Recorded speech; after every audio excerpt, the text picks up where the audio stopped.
미국이 할인된 상호 관세 정책을 선언하자 세계는 순식간에 경랑에 휘말렸습니다. 트럼프 대통령은 직접 관세에 대한 각 나라의 관세 지표 지수를 표로 만들어 설명하였는데요. 이로 인해 수십 년간 묵인되던 무역 질서가 뒤흔들렸고 각국의 이해관계가 충돌하는 가운데 미국에서 열린 긴급 통상회의실 안팎에서 고성과 항해, 각 나라의 공식 성명이 이어졌습니다. 중국은 분노했고 일본은 억울해했으며 유럽은 경계했습니다.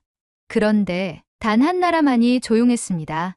한국. 도대체 왜 한국은 아무 말도 없이 침묵을 유지하고 있었을까요? 여러분의 좋아요 버튼으로 비디오를 재생하겠습니다. 바로 지금 오늘의 사연 시작하겠습니다. 저는 에블린 코네일 박사입니다. 미국 워싱턴 DC에서 경제정책 자문위원으로 활동하며 백악관 무역정책실 소속으로 주요 국제경제회의에 참석하는 일을 맡고 있습니다. 제 업무는 숫자와 데이터, 그리고 국가 간 이익의 조율이라는 이름 아래 끊임없이 이어지는 정치적 언어들 속에서 객관이라는 외투를 두른 입장을 설계하는 것입니다. 하지만 바로 어제 그 외투가 제 가슴을 너무도 갑갑하게 조여왔던 날이었습니다. 그날은 미국 트럼프 대통령이 할인된 상호관세 정책을 발표한 다음 날이었습니다. 전 세계가 혼란에 빠졌고 우리는 곧장 긴급 통상회의를 소집했습니다. 회의 장소는 워싱턴 중심가에 위치한 국제정책연구소 8층 메인 회의실.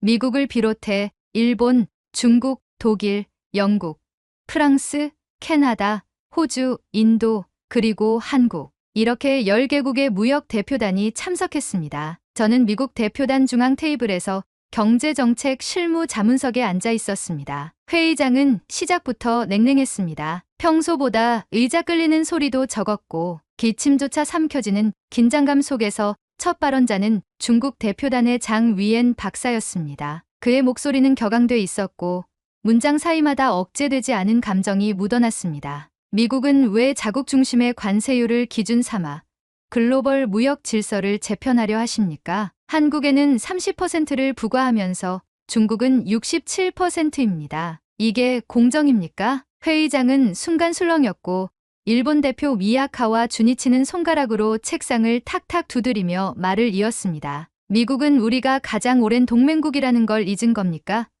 자동차 단일 품목 하나로 24%라뇨? 한국은 거의 비호 수준입니다. 대체 그 기준은 무엇입니까? 다른 대표들 역시 미간을 좁히거나 옆 사람과 귓속말을 주고받기 시작했습니다. 그 안에서 저는 유독 눈을 떼지 못한 한 인물이 있었습니다. 바로 한국 대표였습니다. 이름은 김현성. 몇 해 전 아펙 회의에서 몇 마디 나눈 적 있는 조용하고 차분한 인상의 인물입니다. 김현성 대표는 단 한마디도 하지 않았습니다. 회의 내내 그는 고개를 숙인 채 메모만을 반복했습니다. 입술은 굳게 다물어져 있었고 펜을 쥔 손가락에는 약간의 힘이 들어가 있었습니다. 한두 번쯤은 눈을 마주치려 고개를 들까 싶었지만 그는 철저히 침묵을 택했습니다. 그 침묵은 무기력도 무관심도 아니었습니다. 어쩌면 누적된 억울함을 외교적 신중함이라는 이름 아래 간신히 가둬두고 있는 인내의 형태였다고 해야 할까요? 그 억제된 감정은 붉어진 귀끝과 자주 깜빡이는 눈꺼풀에서 고스란히 느껴졌습니다. 그리고 그 순간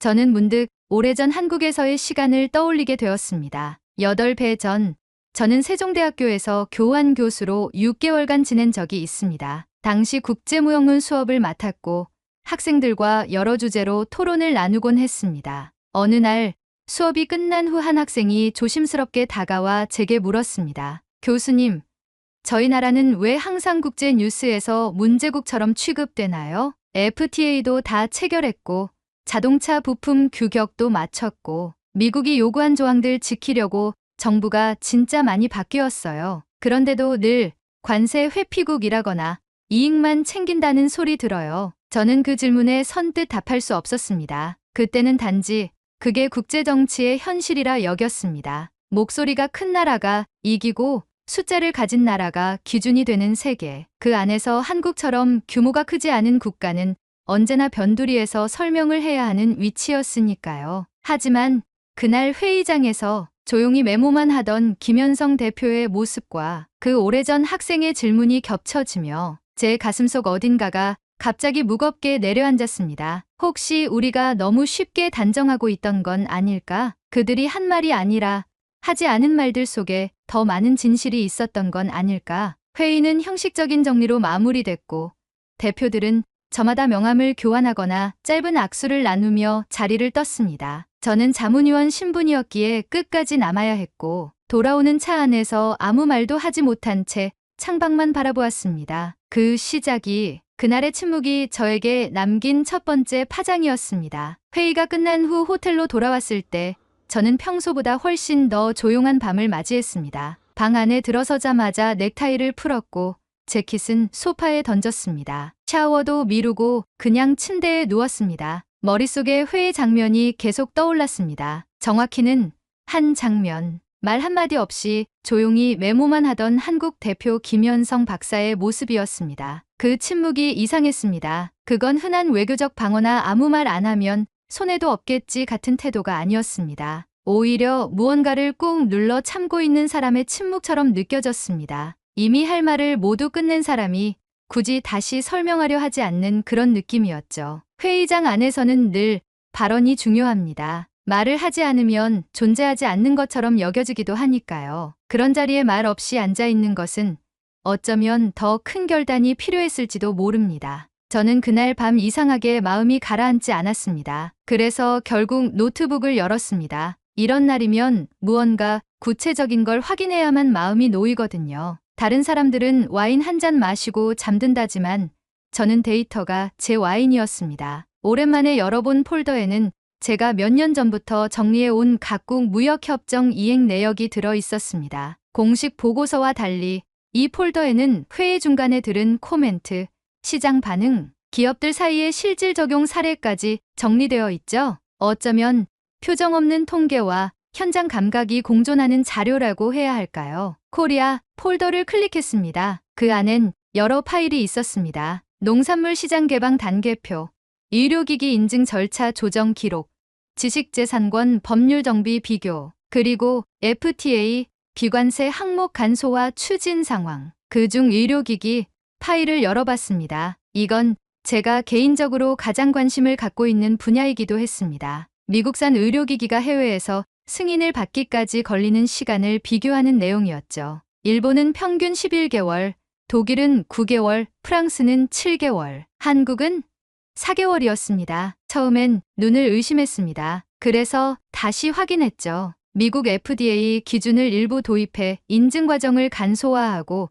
심사팀도 추가로 배정했다는 내용이 있었습니다. 더구나 한국은 이 기준을 바꾸면서 국민의 의료 안정성도 확보하기 위해 관련 부처가 함께 가이드라인을 다시 만들었다고 적혀 있었어요. 이건 단순한 숫자가 아니잖아. 파일을 닫고 다음으로 농산물 자료를 봤습니다. 한국은 지난 10년간 미국산 농산물 수입을 단계적으로 늘리고 있었고 그 과정에서 국내 생산자들을 보호하기 위한 여러 정책도 함께 시행하고 있었습니다. 단계별로 균형을 맞춰가며 지키면서 바꾸는 방식이었습니다. 그리고 마지막으로 지식재산권 파일. 한국은 관련 법률을 이미 대부분 손봤고 실제 소송 건수나 침해율도 줄었다는 데이터가 있었습니다. 심지어 미국 기업들이 한국 내 저작권 환경이 예전보다 훨씬 개선되었다고 평가한 설문도 있었습니다. 이쯤 되니 제 마음에 묘한 감정이 피어올랐습니다. 왜 이걸 말하지 않았을까? 왜 이런 걸 강조하지 않았을까? 그 순간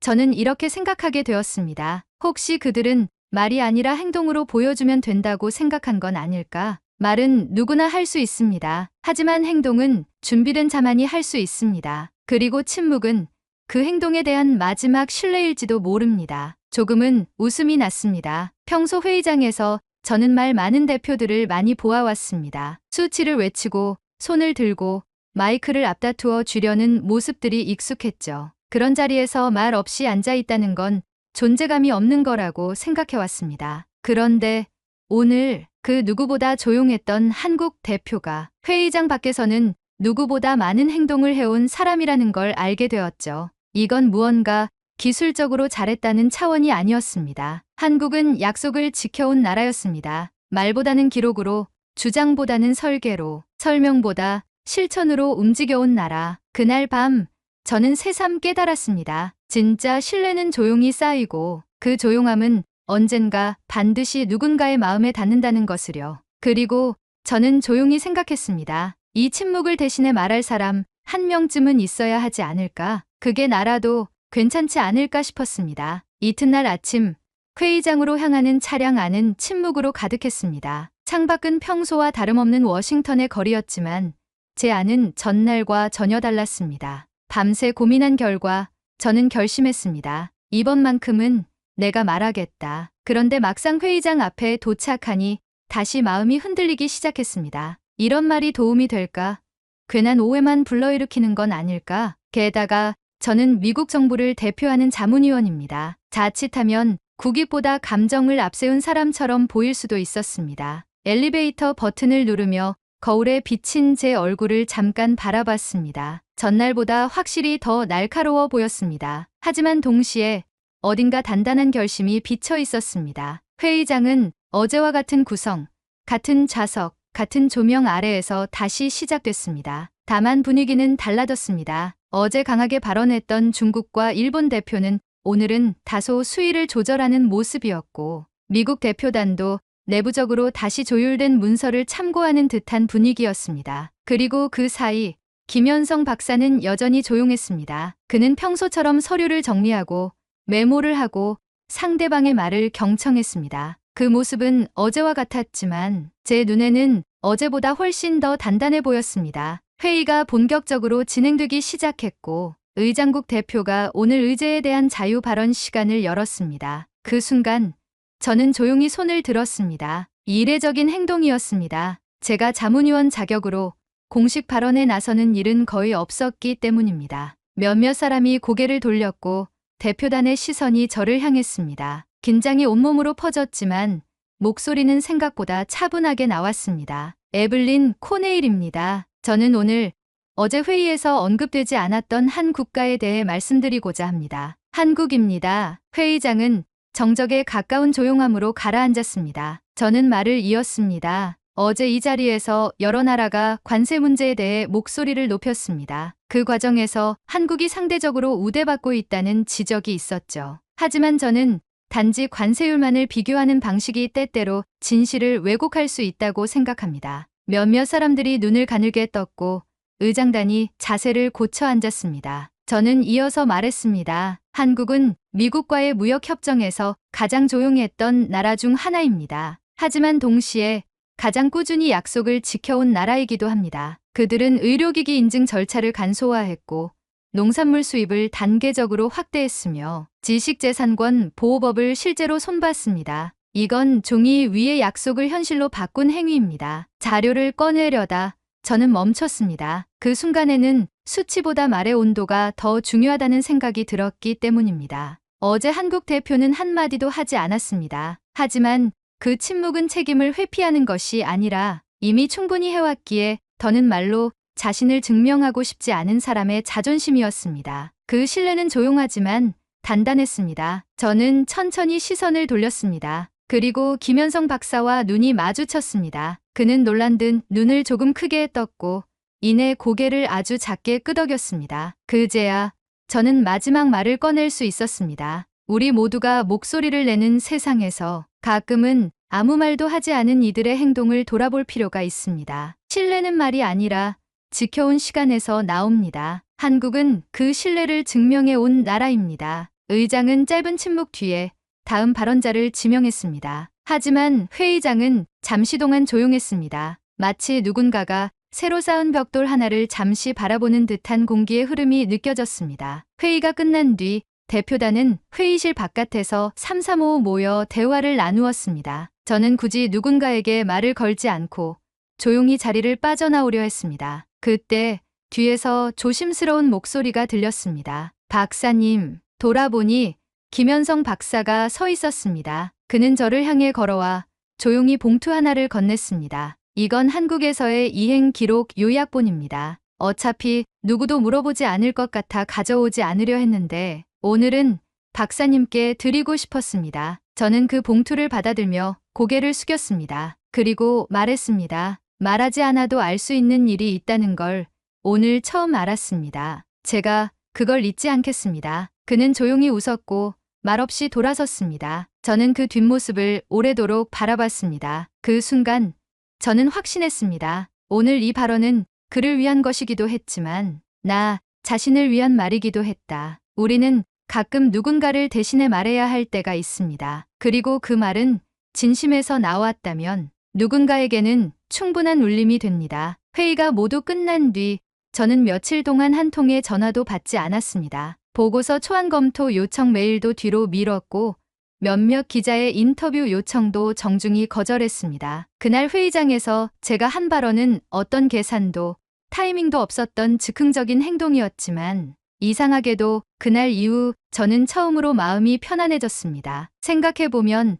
제가 처음부터 정치를 하려고 했던 사람은 아니었습니다. 숫자와 논리를 통해 세상을 더 이해하고 싶었고 그 지식이 누군가에게 작게라도 도움이 되길 바랐습니다. 하지만 현실은 늘 누군가를 향한 정책과 누군가를 향한 선택으로 나뉘어 있었죠. 그리고 그 사이에서 저는 종종 제 입장을 가려야 했습니다. 그런 제가 처음으로 누군가를 대신해 말했습니다. 그것도 가장 조용했던 사람을 위해서요. 김현성 박사와 나눈 마지막 대화 이후 저는 그가 건넨 봉투를 조용히 열었습니다. 안에는 A4 서류 몇 장이 가지런히 정리되어 있었고 맨 위에 메모 한 장이 손글씨로 붙어 있었습니다. 이건 말하지 않아도 알게 되기를 바랐던 자료입니다. 하지만 세상엔 말해야 전해지는 것도 있더군요. 그 문장을 읽고 저는 한동안 아무 말도 하지 못했습니다. 자료를 읽어 내려가면서 저는 다시 한번 확인했습니다. 한국이 했던 일들, 그 조용한 발자국들이 얼마나 정직한 결과를 만들어냈는지를요. 며칠 뒤 미국 무역대표부는 공식 보고서를 발표했습니다. 전 세계적으로 뜨거운 관심을 받았던 할인된 상호 관세 정책의 최종 조정안이었죠. 그 문서의 한 페이지, 작은 표 아래 대한민국 코리아 전략적 개방 파트너국이라는 문장이 적혀 있었습니다. 이 말은 곧 한국이 이번 정책의 관세 인상 대상에서 제외할 여지가 있다는 뜻이었습니다. 간단한 문장 하나였지만 그 속에 담긴 의미는 결코 작지 않았습니다. 관세를 낮췄기 때문이 아니라 신뢰를 높였기 때문이라는 묵직한 평가가 공식 문서에 담긴 것이니까요. 그 문서가 발표되던 날 저는 일부러 언론 발표장을 가지 않았습니다. 대신 제가 좋아하는 조용한 카페의 구석 자리에 앉아 그 소식을 전하는 실시간 뉴스를 조용히 지켜봤습니다. 헤드라인에는 이렇게 적혀 있었습니다. 미국, 한국을 전략적 신뢰국으로 지정. 이례적 제외 대상 이유는 지켜온 약속. 한 경제학자의 발언이 바꾼 회의장 분위기. 마지막 문장을 읽은 순간 저는 피식 웃었습니다. 그 한 경제학자가 저라는 건 알겠지만 정작 저는 아무것도 바꾸지 않았다고 생각했거든요. 그저 이미 쌓여있던 것을 누군가 알아봐야 했을 뿐이었습니다. 그날 저녁 집으로 돌아온 저는 오랫동안 꺼내지 않았던 상자를 하나 열었습니다. 그 안에는 한국 세종대학교 시절 학생들과 함께 찍은 사진, 그리고 그들과 나눴던 메모 몇 장이 남아 있었습니다. 그 중 한 장, 가장 모서리가 달아있는 쪽지를 펼쳤습니다. 교수님, 한국은 늘 설명해야 하는 나라예요. 하지만 언젠가는 설명하지 않아도 믿어주는 사람이 생기겠죠. 그 문장을 가만히 바라보다 저는 처음으로 내가 그 사람이 될 수도 있었겠구나 하고 생각했습니다. 신뢰는 참 조용한 개념입니다. 외치지도 않고 강요하지도 않죠. 그저 하루하루의 약속을 지키고 말보다 먼저 행동하는 사람들 속에서 천천히 그러나 단단하게 자랍니다. 한국은 그런 신뢰를 지켜온 나라였습니다. 그리고 저는 그걸 너무 늦지 않게 알아챌 수 있어 다행이었습니다. 이제 저는 생각합니다.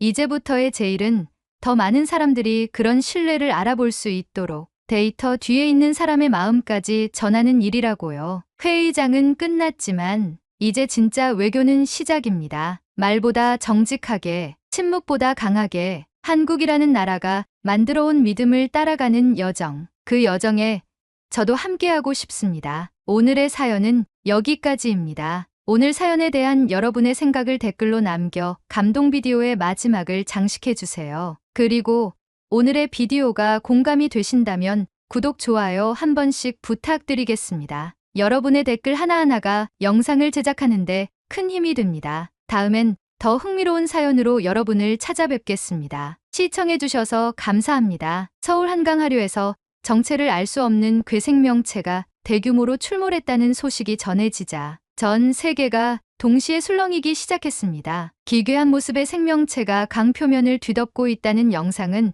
SNS와 뉴스 채널을 통해 순식간에 퍼졌고 해외 주요 언론들은 너나 할 것 없이 서울 한강에서 이상 생명체 출현이라는 자극적인 제목을 내걸었습니다. 특히 프랑스는 이 사건에 유독 민감하게 반응했습니다. 작년 파리올림픽에서 생강의 수질과 한강의 수질을 비교하며 프랑스의 자존심을 건드렸던 해외 언론들에게 보라는 듯이 한강의 수질을 폄하하고 나선 것인데요. 프랑스 언론들은 연일 한강의 괴물 출몰을 보도하며 한국의 도시 하천 관리 수준을 비판하기 시작했습니다. 한강이 썩고 있다.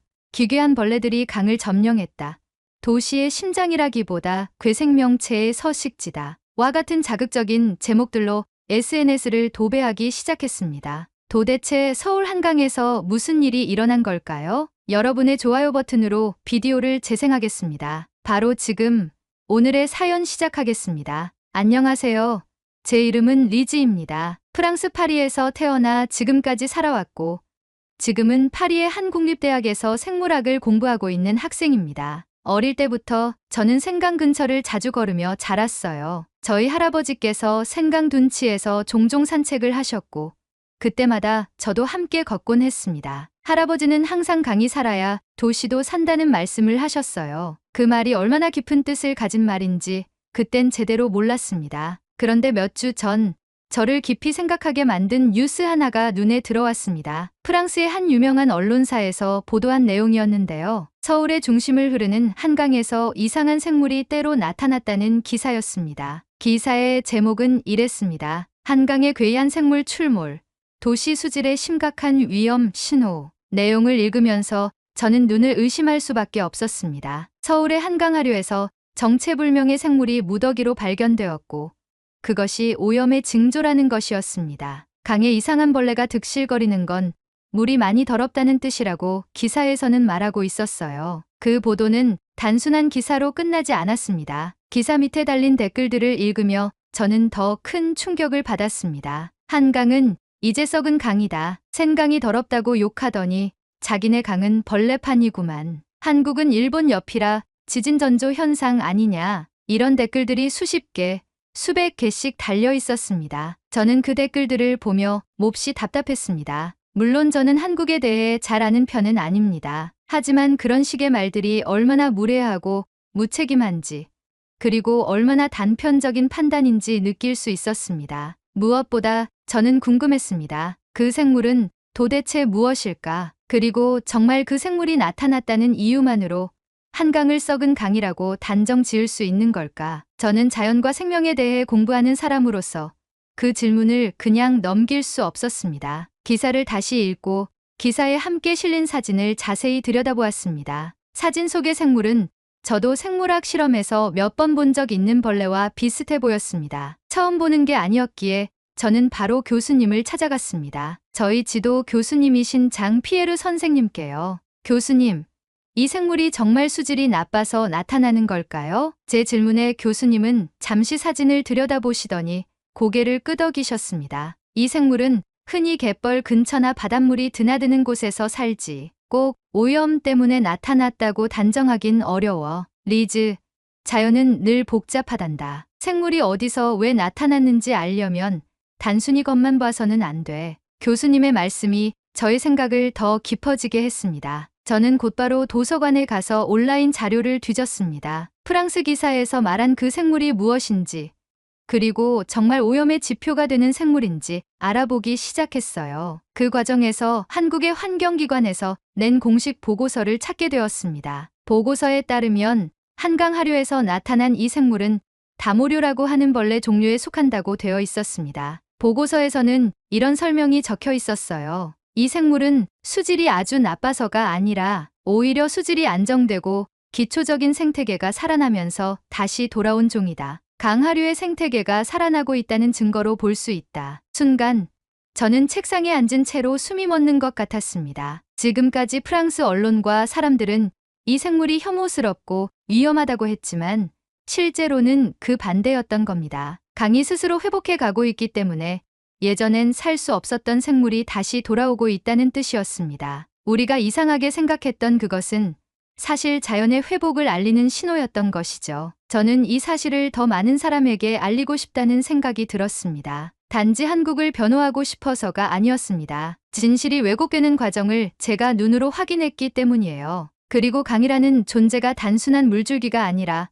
인간과 생명의 상징이라는 걸 알게 됐기 때문이기도 했습니다. 그날 이후 저는 제 논문 주제를 바꾸기로 결심했습니다. 원래는 생강의 수질 개선 사업에 대한 분석을 하려고 했습니다. 하지만 이제는 한강의 생태 변화와 그 상징에 대해 더 깊이 들여다보고 싶었습니다. 그래서 저는 결정했습니다. 직접 한국으로 가기로요. 단순히 인터넷에서 글을 읽고 판단하기보다는 제 두 발로 그 강가에 서서 제 눈으로 물살을 보고 제 귀로 그 소리를 들어보고 싶었습니다. 그곳에서 살아가는 생물들과 사람들의 모습을 직접 확인하고 싶었습니다. 저는 비행기 티켓을 예약했고 교수님께 추천서도 받았습니다. 출발하기 전엔 제 이야기가 어디로 흐르게 될지는 잘 몰랐습니다. 하지만 하나는 분명했습니다. 진실은 늘 눈앞에 있는 것이 아니라 그 속으로 들어가야만 만날 수 있다는 것이죠. 한국에 도착한 날 하늘은 유난히 맑았습니다. 인천공항 도착장을 나서자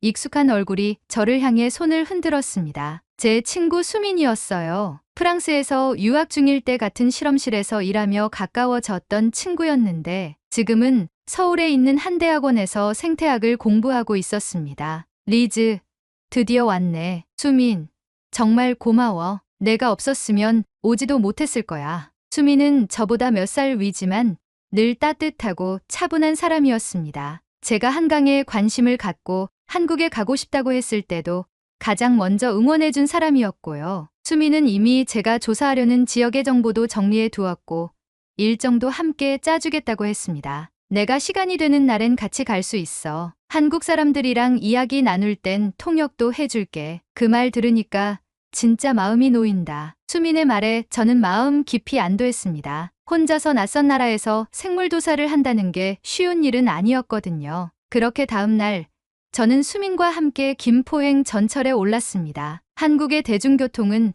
생각보다 훨씬 편리했고 사람들은 조용하고 예의 바르게 행동했어요. 출근 시간이라 붐볐지만 창밖으로 스치는 풍경은 조용한 강처럼 흘러가고 있었습니다. 김포에 도착해 강가로 내려갔을 땐 아직 아침 햇살이 수면 위로 올라오지 않은 시간대였습니다. 우리는 조용히 걸으며 하류 쪽으로 내려갔고 강둑 아래에 다다르자 저는 바로 고개를 숙였습니다. 그 순간 저는 말문이 막힐 정도로 놀라운 장면을 마주했습니다. 수심이 얕은 곳에서 길쭉한 생물들이 무리를 지어 유영하고 있었고 그 생물들은 기사 속 사진과 완전히 같았습니다. 그 모습은 마치 움직이는 실타래 같기도 했고 군무를 추는 듯 질서를 이루며 움직이는 것이 신기하게 느껴졌습니다. 이게 바로 프랑스에서 난리난 그 생물들이구나. 제 말에 수민도 고개를 끄덕이며 말했습니다. 응, 맞아. 저게 기사에 나왔던 다모류 생물이야. 갯지렁이라고 해.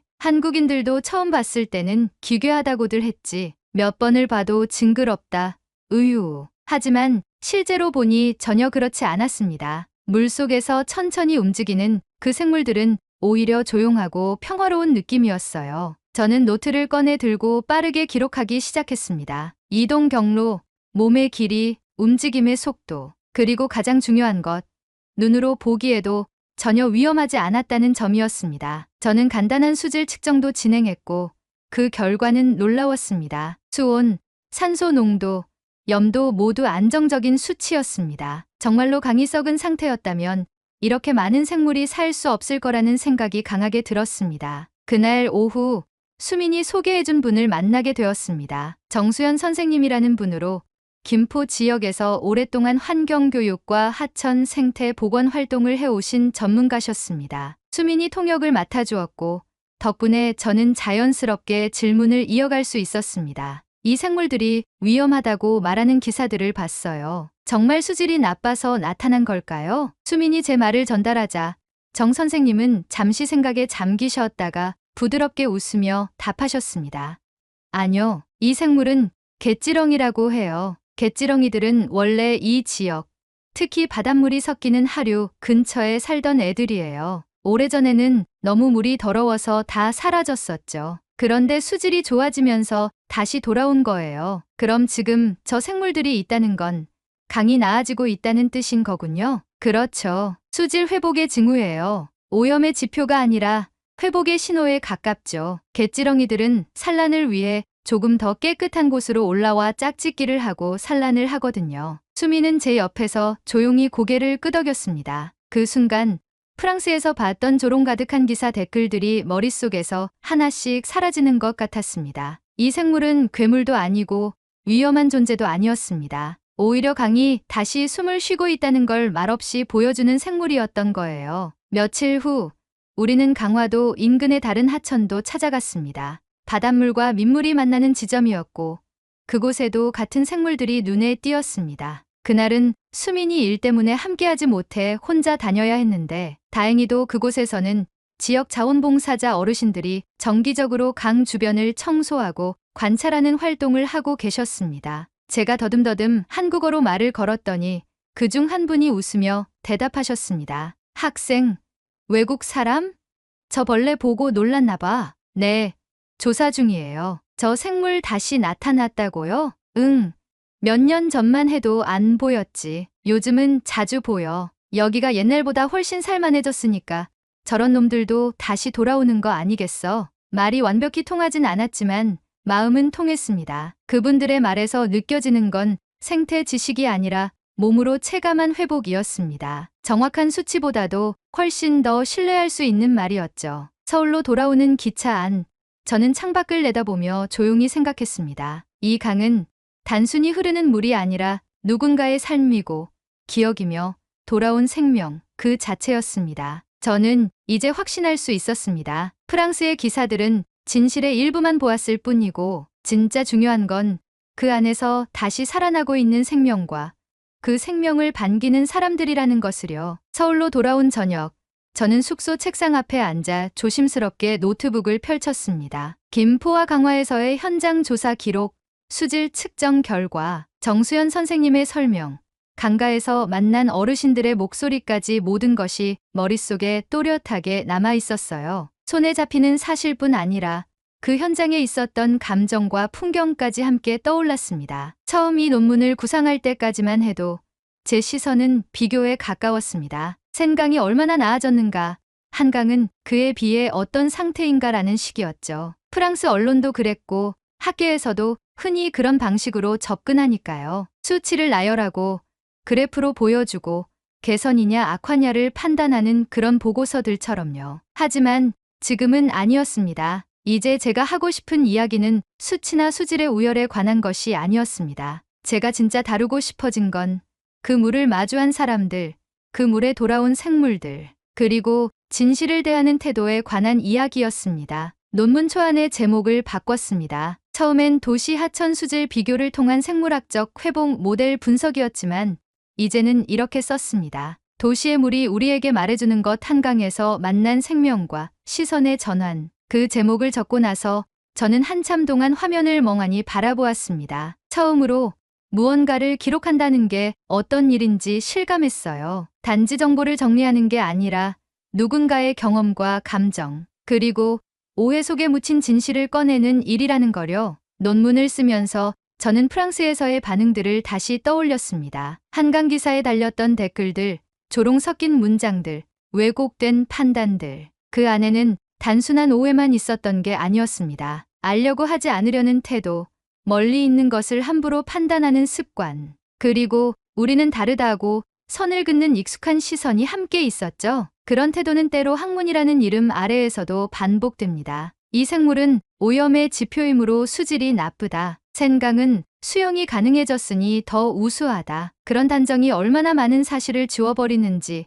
저는 이번 경험을 통해 처음으로 체감했습니다. 서울대학교의 한 교수님께 논문 자문을 부탁드렸을 때 그분은 제 노트를 꼼꼼히 보시고 이런 말씀을 해주셨어요. 기록이라는 건 무엇이 일어났는가를 쓰는 것도 중요하지만 왜 그렇게 바라보았는가를 돌아보게도 해야 합니다. 그 말씀이 머릿속에 오래 남았습니다. 그 뒤로 저는 단순한 생물 보고서가 아니라 사람과 자연 사이의 관계를 묘사하는 글을 쓰기로 했습니다. 한국에서 보낸 마지막 주말, 저는 다시 한강을 찾았습니다. 서울 도심을 흐르는 구간, 여의도 근처의 강변이었어요. 주말이라 그런지 가족 단위로 나들이 나온 사람들, 자전거를 타는 청년들, 강가에 돗자리를 펴고 음악을 듣는 모습들이 참 평화로워 보였습니다. 그 곁에서 저는 강물을 바라보며 한참을 서 있었습니다. 강은 조용했지만 끊임없이 흐르고 있었고 어딘가 먼 곳을 향해 나아가고 있었습니다. 옆 벤치에 앉아 계시던 노신사 한 분이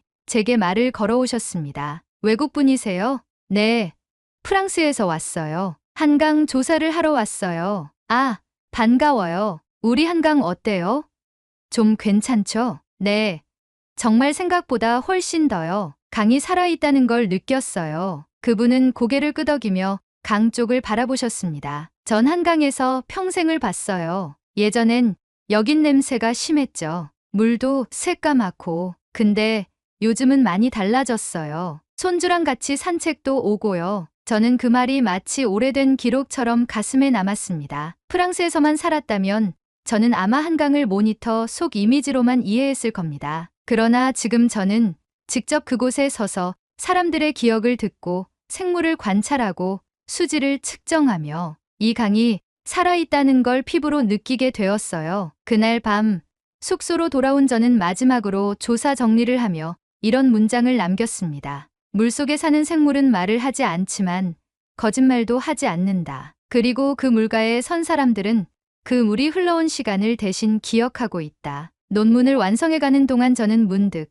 이 논문이 단지 학교 과제가 아니라는 걸 알게 되었습니다. 이건 저 자신에 대한 기록이기도 했고 무언가를 제대로 보려는 노력에 대한 증명이기도 했습니다. 이제 저는 분명히 말할 수 있습니다. 생강과 한강, 누가 더 낫냐고 묻는 건 중요하지 않습니다. 중요한 건 그 물이 어떻게 살아났고 어떻게 사람과 함께 살아가고 있는지를 이해하려는 마음입니다. 그 마음은 수치나 기사로는 절대 알 수 없는 것임을 저는 이번에 처음 배웠습니다. 프랑스로 돌아오는 비행기 안, 저는 창밖을 오래도록 바라보았습니다. 창문 너머로 천천히 흘러가던 구름은 한강의 물결처럼 이어졌고 그 아래 보이지 않는 강줄기를 상상하며 조용히 속으로 인사했습니다. 잘 있어, 한강. 다음엔 더 따뜻한 계절에 다시 만날 수 있으면 좋겠어. 파리에 도착하자마자 저는 곧바로 학교로 돌아갔습니다. 여느 때처럼 교수님 연구실 복도는 조용했고 커피 냄새와 먼지 냄새가 뒤섞인 실험실 특유의 공기가 익숙하게 느껴졌습니다. 하지만 제 마음은 이전과 달라져 있었습니다.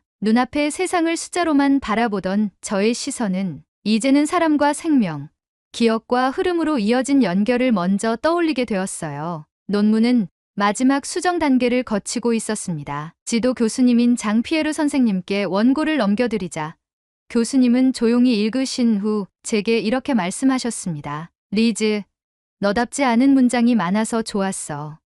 네, 학문적인 언어보다는 현장에서 내가 느낀 감정이 묻어났다는 뜻이야. 좋은 연구자는 숫자 뒤에 있는 이야기를 볼 줄 알아야 하거든. 그 말씀에 저는 작게 웃었습니다. 이번 논문은 아마도 제가 대학에 들어온 이후 가장 조용하고도 깊이 있게 쓴 글이었습니다. 보고 들은 것을 있는 그대로 정리하는데 그치지 않고 그 속에서 제가 느낀 질문과 변화, 그리고 반성을 담았으니까요. 논문은 학과 연구회에서 긍정적인 평가를 받았고 몇몇 교수님들은 이런 주제는 발표할 가치가 있다며 지역 환경 정책 세미나에서 한번 공유해보는 것이 어떻겠냐는 제안을 해주셨습니다. 그렇게 저는 논문 요약본을 준비해 프랑스 남부에서 열린 한 작은 생태학 포럼에서 짧은 발표를 하게 되었습니다. 주제는 비교해서 이해로 도시 하천 생물군이 전하는 메시지였고 청중 중에는 프랑스 환경부 실무자도 있었습니다. 발표를 마치고 난 후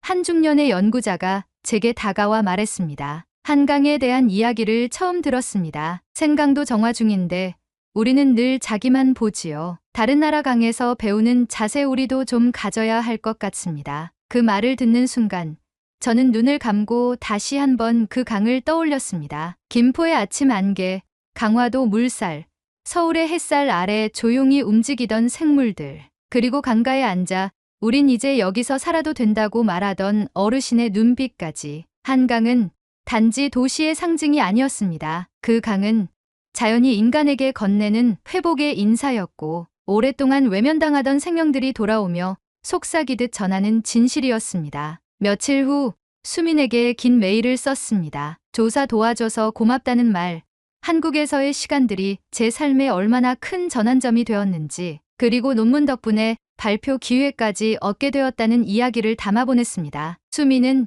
짧은 답장을 보냈습니다. 그 강이 널 많이 바꿔놓았구나. 언젠가 다시 오면 같이 또 걸어보자. 메일을 읽고 난 후 저는 프랑스에 돌아온 이후 처음으로 생강을 찾아 나섰습니다. 어릴 적 할아버지와 함께 걷던 그 둔치, 오래된 벤치, 겨울비에 젖은 흙길, 강가에 서서 저는 조용히 한강에서 느꼈던 감정들을 떠올렸습니다. 생강도 여전히 아름다웠고 조용히 흐르고 있었습니다. 하지만 이제 저는 그 흐름을 예전처럼 풍경으로만 보지 않았습니다. 그 안에서 살아가는 생명들, 우리가 놓치고 있던 작은 신호들, 그리고 그 신호를 어떻게 받아들일 것인가에 대한 스스로의 질문까지 함께 바라볼 수 있는 사람이 된 것 같았습니다. 마지막으로 논문 말미에는 이런 문장을 썼습니다. 우리는 강을 바라볼 때 물의 맑기만을 말한다. 하지만 어떤 강은 그 안에 흐르는 생명의 귀환으로 자신의 이야기를 들려준다. 서울의 한강은 지금